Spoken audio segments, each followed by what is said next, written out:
Satellite images indicate there are survivors, which means Havelock is in play. I was reading that Bradford, and I quote, was written as a crusty old guy before you came along and took the part. And when you took the part, you said you didn't want to change anything. What about this character on the page made you want to execute it exactly as it was written? If it's written for a male, I always want it to stay as it is, because my very presence as a woman, I'm a woman, so there needs be no adjustment, because when you start adjusting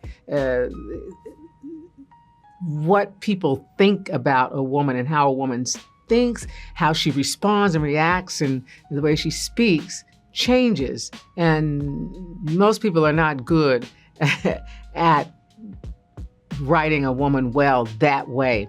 So Bokenkamp, he could have written me as a tortoise and it would have been fine. But the thing that it allows you to do is to find the character. And Krusty, that's usually like a curmudgeon. But I didn't think in my portrayal of who that person would be who has been given all this autonomy to have a private program within the CIA, and how she trains her operatives. They are just for this program, and her relationship with Sydney, who is her protege. I felt like curmudgeon was not something that it would get in the way. She had to be on top of things. She had to keep her mind open. She had to, she lives in the gray area, and that's where life really is. But people want to think they're in the white, black or white, but they're in the gray area. In that gray area, you are having to make ethical decisions constantly. Now, everybody's sense of ethics, you think it is a static thing, but it's very different. It's just people's point of view. So I wanted to, I knew I could find the thing that it takes to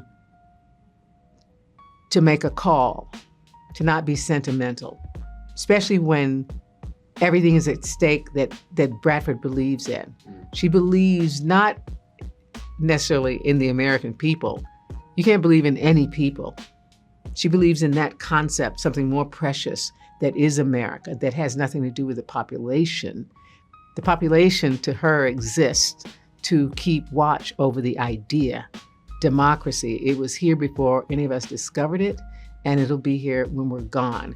We might use it to our advantage, but so I wanted to find where that was in a believable way. Let's get into the twist. 108's, you're revealed to be effectively the main antagonist of The Last Frontier. I wonder, do you perceive it that way? Because when I think about the reveals that happen in 108 and I trace back all these pivotal scenes with Bradford, it does kind of add up. So with that in mind, what was your reaction to being positioned as the big bad of this series? And do you think Bradford is justified in her methods? Of course she is. Because I just said, what she is protecting, you can't have somebody who waffles about pulling the trigger when the trigger needs to be pulled. And you have to do it. You've got to be proactive. That's what the program does. It knows those threats before any of us hear about it, even before people in the CIA know about it. And yes, it can get you into trouble, but it's better to pull that trigger, push that button, and then apologize rather than have people already in it and then your population is in chaos. Mm-hmm. So I can reason out of her point of view. I don't feel that way at all, but that's not my job. Yeah. My feelings about it isn't my job. And so I think people will get their money's worth in every episode because it turns and back and forth. But yeah, I think you have to, otherwise you're a cartoon character. She's not a cartoon character. It's pretty funny when she has to let go at the very end. But It's just kind of like, whoa, you can't believe it. Yeah, and speaking of getting our money's worth with every episode, at the time of release of this interview, we have 2 episodes left, 109 and 110. What can you tease about Bradford's trajectory there? Are there more twists to be had?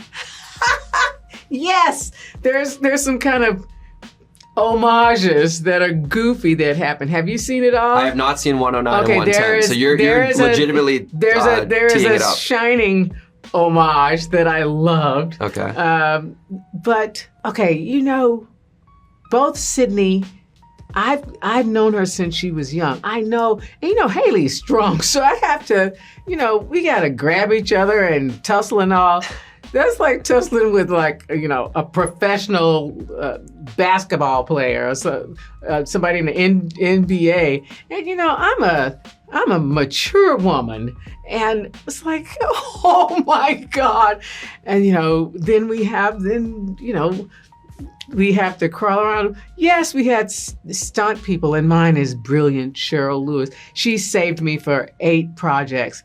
But you've got to do the crawl yourself on your knees on the concrete, up high, and they're going like, okay, action. I'm going, and they're trying to get to something that we both want, and they go, oh, cut. Okay, Alfre, you got to move forward when you're crawling on your belly, and it's like.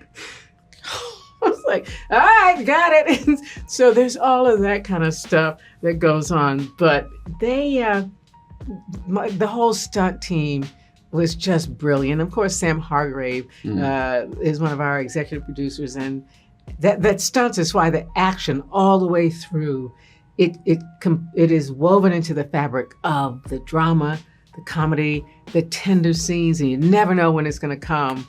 So I hope everybody just is very happy when they see Jack Bradford at the end, because she never said she's sorry. All right. And they're making you work on this series. I love how passionate you are. Alfre, thanks so much for your time. You're welcome.